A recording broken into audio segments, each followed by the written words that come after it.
शीतुआ शीतुआ पाग को मन हुए कि गरमा गरम इवनिंग टाइम रे खाइबा पाइंका। नमस्कार, प्रियास किचन ने आपण समस्त को अनेक अनेक स्वागत।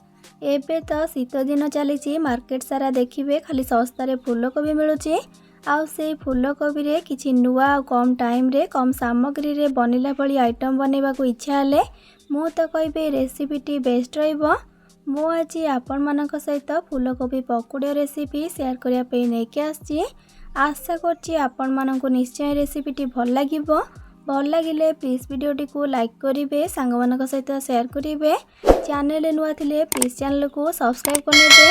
तेबे चलंतु डेर न करी फटाफट रेसिपीटी बनेबा स्टार्ट करिबा।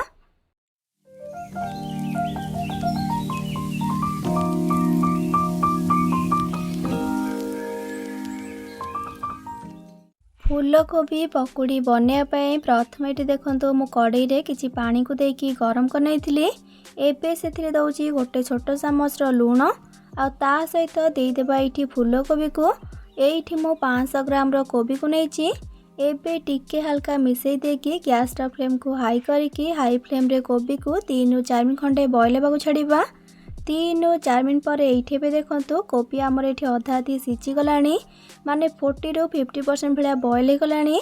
एबे गैस फ्लेम को ऑफ कर देकी कोबी को गरम पानी रो छाणी देकी गोटे बाउल रखिबा। याठू कोबी को आउ अधिक आपण सीझेबेनी। जदि अधिक कोबी आमर सीझी गला ताले ताको बैटर रे डीप कला बेले भांगी जिवो। आ तेल रे फ्राए कला बेले एक्सेस पूरा सीझी जिवो आ खाइबा को बेसी भल लागिबोनी। सेथिपाई कोबी को आपण 40 ରୁ 50% भाया सीझेबे। कोबी सब को गरम पानी रो छाणिकी गोटे बाउल रे रखी नेला परे ताको बे साइड रखिबा। आ गरम पानी को फोपाड़ देकी गैस ऑन करके कड़े को बसेकी छाणिया पे किछि तेल को देकी गरम करबा। आ एपटे देखंतु गोटे बड़ मिक्सिंग बाउल नेकी सेथिरे दउची गोटे कप रो बेसन। पाखापाखी बेसन एठी 200 ग्राम रो हबो। आ ता सहित पकेबा बे स्वाद अनुसार लुण, आधा छोट चामच हल्दी गुंड, गोटे छोट चामच राग लंका गुंड, आउ किछि कटा भृषण पत्र, आ ता सहित गोटे बड़ चामच पकेबा अदा रसुण कंचा लंकार छेचा। एबे सेथिरे दउची गोटे कप रो पानी, माने जो कप रे बेसन को आमे मापिकी नैथिले से समान कप रे मापिकी गोटे कप रो पानी को नेले। एबे गोटे व्हिस्कर साहाय्य रे सब को भल भाबरे मिक्स करनेबा। मु तो एठी व्हिस्कर रे मिक्स करूची, आपन चले हाथ रे किमा चामच रे मध्ये एको मिक्स करि परिबे। जेमती आपन को सुविधा हबो आपन एको मिक्स करि परिबे। ए बेसन बैटर टाकू टिके आमे बहला रखिकी बनैबा। देखंतो एठी गोटे कप रे पानी को देकी मिक्स कला परे मते एठी बैटर टा टिके एकदम बहला लागुची। सेथिपाई सेथिरे आउ अल्प टिके जस्ट पानी को दे दोची, माने पानी रो सेमती किछि परफेक्ट मेजरमेंट नाही। आपण बेसन को देखिकी पानी एथरे ऐड करिकी यार कंसिस्टेंसी को टिके बहला रखिकी बनैबे। आगरो भी मो फूलकोबी रो बहुत सारा रेसिपी मो चैनल रे अपलोड करिछि। आपण सेही सब वीडियो को देखिया पई चाहुथिले ए वीडियो रो तळे थिबा डिस्क्रिप्शन बॉक्स रे तार लिंक सब को पाई परिबे। आपण फूलकोबी रे तो बहुत प्रकार रेसिपी बनेकी ट्राई करथिबे।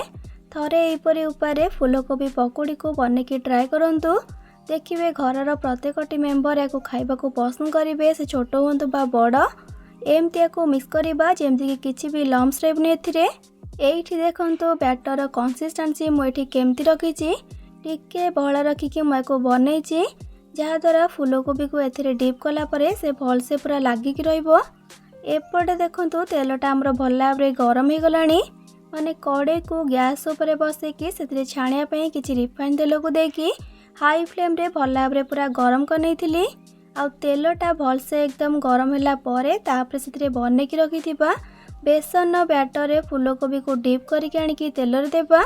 एठी आपण वीडियो देखिकी जानि पारथिबे टिके छाड़ी छाड़ी करके देबा। आ कड़े रे जतिकी जागा धरिबो सेतिकी ही देबा, आ छाड़ी छाड़ी करके देबा। एठी गोटे मेन टिप्स आपण मानक सहित शेयर करूची। तेल को प्रथमे आपण हाई फ्लेम रे गरम करिवे। आ तेल पूरा भल से गरम होला परे जाके तापरे बेसन बैटर रे फूलकोबी को डीप करके एथिरे देबे।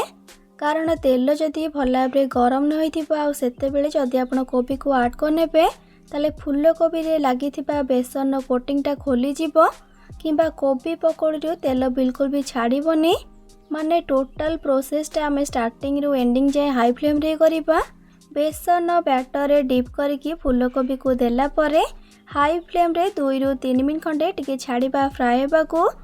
आउ 2 ରୁ 3 मिनट पर जाइकी आमे आरपट साइड को ताको उल्टे नेबा। जदि सांगे सांग आमे याको उल्टे नेबा ताले फूलकोबी रे थिबा कोटिंगटा छाड़ी जिवो। एमती याको एपट सेपट करके हाई फ्लेम रे 8 ରୁ 10 मिनट खंडे भल भाबरे फ्राए करनेबा। कारण टिके भलसे फ्राए न होइतिले ऊपरटा कुक हो जिवो सिना किंतु भीतर बड़टा कंचा रहि जिवो। सेथि पई टिके टाइम देकी याको एपट सेपट करके कुक करनेबा। जदि आपनको एबे जाय मोर ए रेसिपी भल लागु थाए तेबे याको लाइक करिवे, सांग मानक सहित शेयर करिवे। चैनल नुआ थिले प्लीज चैनल को सब्सक्राइब करनेबे। आ पाखरे थिबा छोटो bell icon all option click करिवे जाद्वारा मो अपलोड को थिया मो समस्त वीडियो नोटिफिकेशंस आपण सर्वप्रथमे पाई परिबे।